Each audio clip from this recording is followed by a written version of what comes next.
What is going on, everyone? It is Tyler McKinney back here again, and welcome back to part 3 of my instant reactions. We have some time in between the games, so I figured why not sit down, give you my initial thoughts, and especially like right off the top of my head. This game went different than what I thought, and right now, my predictions for the week, my picks against the spread, and also the over-under. Right now I'm sitting at 2-4. This one did not go the way that I expected it to.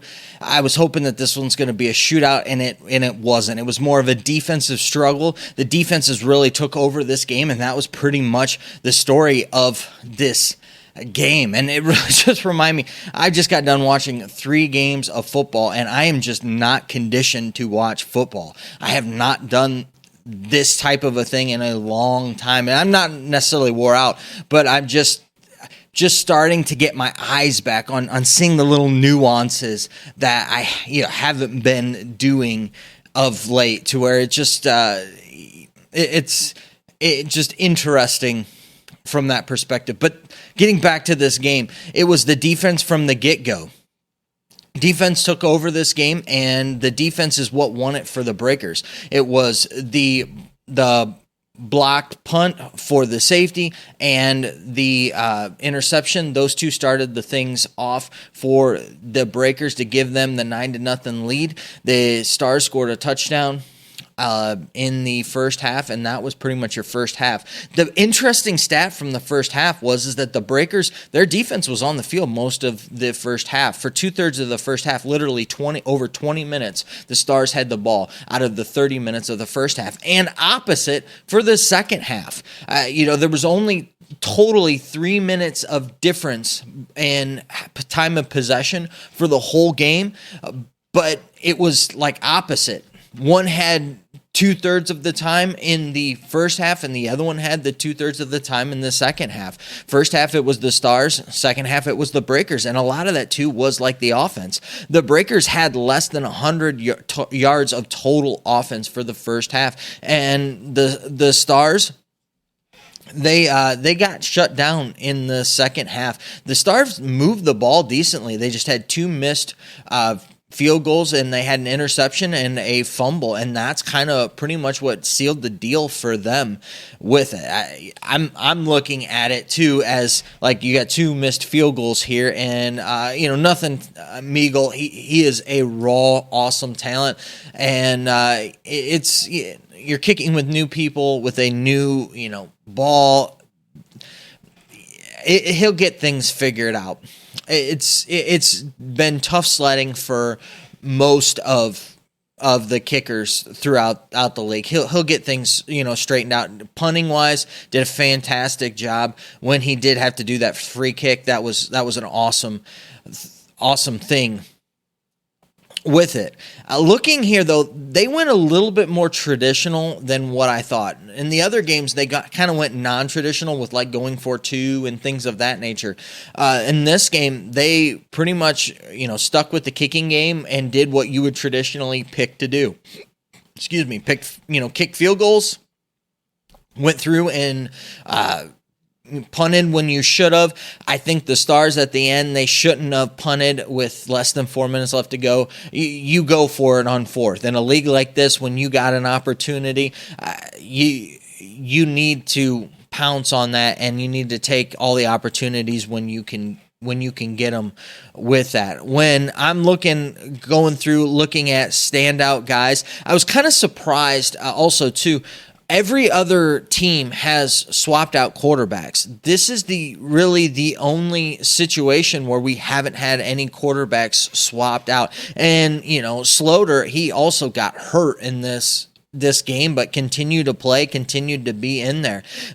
Scott did a pretty good job outside of the fumble. You need to secure the ball when you're running around like that, and the interception, which was just a bad thrown ball. He was 25 for 36, 69 percentage on his completions, over 202 yards. He averaged just a little over 5 yards of completion. That you need that to be higher. He had a touchdown with that, which was a decent throw on that. He had his QBR was 120. Holland ran the ball fairly decent. He got stopped in the backfield trying to run around a lot. He had that nice 42-yard touchdown, and that's what he can do, and they need to figure out ways to really open that up with him. Colburn worked really hard, but you need to give those carries to Holland. I think he needs about 15 carries a game, and I think that would be a little bit better there.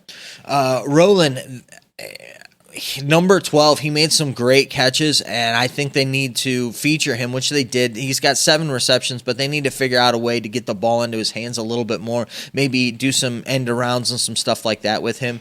Gray had a couple catches, but they needed to get him in there. They needed really a guy to threaten the defense deep, and they never really had that. Looking at the offense side for the Breakers, and it was just bleak. Sloter was just bad, and after he got hurt, it kind of settled him down. He was 17 for 25, and it looked a lot better than what he was. His completion percentage was 63%, had 149 yards and an interception, and it was he just had a bad game, didn't look good, and I'm surprised he did not get benched. Really shows probably what Larry Fedora has as their backup. I don't know. Their running backs, though, both ran really hard. I like the way that Ellis ran. Ellis got 18 carries. I think that's about where he needs to be, between 15 and 20. Logan came on there in the second half as they wore things down, and he might just be that type of guy. Once you wear things down, things open up for him. Both of them ran hard. Both of them had touchdowns there. Canella, from watching the Spring League and everything else, the guy's got, a lot of talent. They just, I don't know how many more reps he needs. He's looking like he is just a stud in these alternative, the spring leagues or alternative football leagues. The guy is just really good. Johnny Dixon and again Logan Jr. doing a lot of work. Johnny Dixon with 4 catches of his own, and he actually made some really, really, really good grabs. I'd like to see them actually get him involved a little bit more, but really their offense didn't come on until the third quarter there, and it wasn't really anything crazy great. They just ran the ball well, and Sloter makes some passes when he here and there. It would be interesting to see what happens with him. He doesn't really. And it's first game jitters, I get that. He just doesn't really look like the guy to me. But the talk of it really is the defense, the Breakers defense. The Breakers defense won this game. I mean, you look at the Stars. The Stars have a really good defense too. And I do want to mention a couple, guys that stand out. Banderas had 17 tackles, which is absolutely ridiculous. He was flying to the ball all over the place. You could definitely tell that he is the type of guy that you love to see on the field. He's all over the place. He's in the play, every play, and when he hits a guy, the guy goes down. That's what, I don't know how many times they said that. And they also had Dixon, who had 11 tackles himself, which is huge on the day. The guy that I do want to mention, though, is Strubling. He's credited for 3 passes to defended and the interception. He was all over that backfield. He was a very, very good defender. This guy's legit, and I think he's going to be. He might move on to bigger and better things. Now looking to the Breakers have some serious studs on that defense, and that defense is going to keep them in every game this year. Their offense is a little weak, and they really need to find a quarterback, and I wouldn't be surprised if they go out into the free agency to go find somebody. If they can get the quarterback situation figured out, this is going to be one crazy team. But looking at this defense, you had Fernandez had 12 tackles. Insane. Diggs pretty much took over the game, had the interception for the touchdown, which was awesome, and also had 10 tackles on top of that. Bellamy, insane. 3 sacks. It seemed like always causing. Bellamy was always causing issues for them. You had Elder that was all over the place with it. This defense is legit, and they've got about 3 or 4 guys that are just studs, and they're really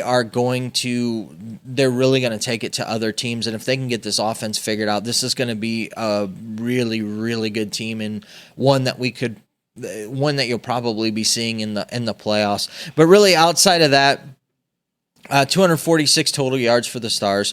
The Breakers 320 total yards, which most of them came in the second half. Things were pretty even, but like it said, you win the turnover battle, you usually win the game, and that's what it was. 2 turnovers to 1 turnover, and the Stars gave up 2, and that's what it was. You have a couple missed field goals there, and that's what gets you to your 23-17 final score. I look to see both of these teams make some drastic changes this upcoming week.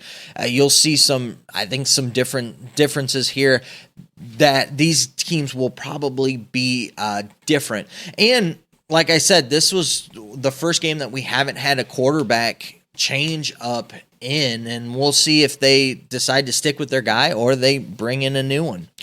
There's my thoughts on that one. This one was a little bit more blah. Hopefully the last game of the night will give us some exciting moments. There really wasn't a whole lot in it, but it was a close game, kept you in, kept you watching, and that's what they want. As always, I want to know your thoughts down in the comment section. Let me know, and we'll continue the conversation on down there. All right, guys, listen, I know that you're busy, and I know that I'm busy, so let's get on out of here. Have a good night. Bye.